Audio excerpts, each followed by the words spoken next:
ওরা পারবে না, এই ভুল ধারণাই ছিল সবচেয়ে বড় বাধা। সেই মানসিকতার দেয়াল ভাঙতে কয়েক বছর আগে কোচবিহারে গড়ে উঠেছিল ফিলিং স্কুল। শুরুটা ছিল মাত্র 1 থেকে 2 জন শিক্ষক নিয়ে। আজ সেখানে পড়াশোনা করছে 60 জনেরও বেশি চাহিদা সম্পন্ন অটিজমে আক্রান্ত শিশু। শিক্ষার পাশাপাশি সমাজের ভ্রান্ত ধারণা বদলাতে স্কুলের উদ্যোগে নিয়মিত নানা কর্মসূচি আয়োজন করা হয়। তারই অঙ্গ হিসেবে প্রতি বছরের মতো এবারও কোচবিহারের এনএন পার্কে অনুষ্ঠিত হলো বিশেষ স্পোর্টস। রঙিন বেলুন, হাততালি আর হাসির মাঝে দৌড়ঝাঁপে মেতে ওঠে খুদেরা। কখনো বল ছোড়া, কখনো ছোট দৌড়, প্রতিটি খেলাই হয়ে ওঠে আত্মবিশ্বাসের নতুন পাঠ। ছেলে অনেক বছর ধরে এই স্কুলে আছে। প্রথম বছর যখন জাস্ট আসছিল, ও সোশ্যাল গ্যাদারিংয়ে একেবারেই পারতো না। এখন এই ইভেন্টটা হওয়াতে ও অ্যাটলিস্ট সোশ্যাল গ্যাদারিংয়ে এসে সবার সাথে কোপ করতে পারছে, অ্যান্ড ওইটাই আমার জন্য অনেক বেশি। সো আই থিঙ্ক সোশ্যাল গ্যাদারিংয়ে যাওয়ার জন্য এই এক্সপোজারটা খুবই দরকার। কি মনে করছেন যে এই স্কুলে পড়ে অনেকটা উপযোগী বলে মনে হচ্ছে, মানে উপকার হয়েছে বলে মনে হ্যাঁ, হচ্ছে? উপকার সেটাই বললাম যে গ্যাদারিং সোশ্যাল, আর না হলে আমাদের বাচ্চাগুলো সোশ্যাল গ্যাদারিংয়ে যেতে পারে না। আমার ছেলে তো অ্যাটলিস্ট পারেই না, তো এইগুলো হলে সোশ্যাল গ্যাদারিংয়ে যেতে পারে, একটু হলেও কোপ করতে পারে। যেমন এখানে মিউজিক, হাই মিউজিক হচ্ছে, আমার ছেলে গিয়ে খেলতে পারে, তো সেটা হলো এখন অন্য গ্যাদারিংয়ে গিয়েও সোশ্যাল ইভেন্টে গিয়েও ও যেতে পারবে, সেটাই হলো ইম্পর্ট্যান্ট। ওইটাই উপকার আমার জন্য, আমার তরফ থেকে বলছি। আজকে ফিলিং স্পেশাল স্কুলের অ্যানুয়াল স্পোর্টস ডে ছিল। এখানে যে বিশেষ চাহিদা সম্পন্ন শিশুরা, mainly autism, ADSD, down syndrome, IDD, সমস্ত ধরনের বাচ্চাদের ওদের বিভিন্ন প্রতিভা যেগুলো খেলাধুলায় আছে সেগুলো ওরা দেখালো। তো আমাদের প্রত্যেক বছরই এই জানুয়ারি মাসে এই অ্যানুয়াল স্পোর্টস অনুষ্ঠিত হয়। এটা আমাদের 7ম অ্যানুয়াল স্পোর্টস, এটা এনএন পার্কে আজকে অনুষ্ঠিত হয়। কোন কোন খেলা এদের উপযোগী বলে মনে হয়? হ্যাঁ, এখানে যেমন এদের লেভেল হিসেবে আমরা খেলা সিলেক্ট করেছি। যেমন স্লো রেস আছে, যারা দৌড়তে পারে না তাদের জন্য আমরা স্লো রেস লিখেছি।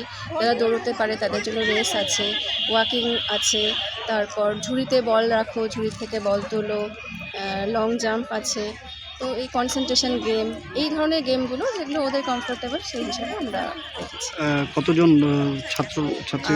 এখানে আমাদের পার্টিসিপেট করার কথা ছিল 60 থেকে 65, কিন্তু আজকে হয়তো ওয়েদার বা কিছুর জন্য 35 থেকে 40 স্টুডেন্ট পার্টিসিপেট। কতগুলো ইভেন্ট ছিল? ইভেন্ট ছিল আমাদের গ্রুপ হিসেবে, ইভেন্ট ছিল এবিসি 3 গ্রুপের 3টে করে এক একটা গ্রুপে ইভেন্ট ছিল। আর তাছাড়াও প্যারেন্টসদের জন্য ইভেন্ট ছিল, টিচারদের জন্য ইভেন্ট ছিল। ছাত্রছাত্রী কতজন রয়েছে স্কুলে?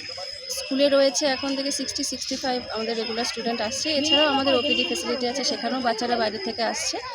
তো টোটাল 80-90 স্টুডেন্ট তো এখন রানিং আছে। এই যে স্পেশাল বাচ্চাদের নিয়ে একটা স্পোর্টস, কেন এরকম উদ্যোগ, কি মনে অ্যাকচুয়ালি করছেন?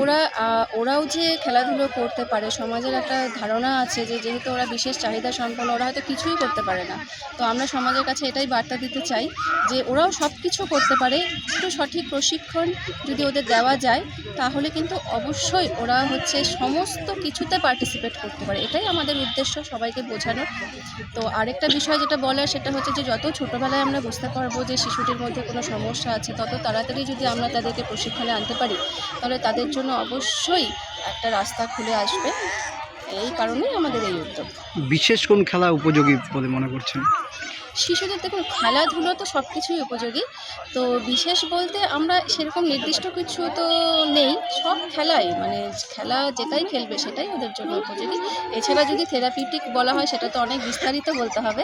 তো এখন বলবো খেলুন, মানে যা খেলতে পছন্দ করে বাচ্চারা বাচ্চাদের সাথে খেলুন। তো সেখানেও সবাই বুঝতে পারবে যে সে কী খেলতে পছন্দ করছে বা কিছু শিখতে পারছে। আপনার নাম? আমার নাম শর্মিষ্ঠা দে, আমি প্রিন্সিপাল ফিলিং স্পেশাল।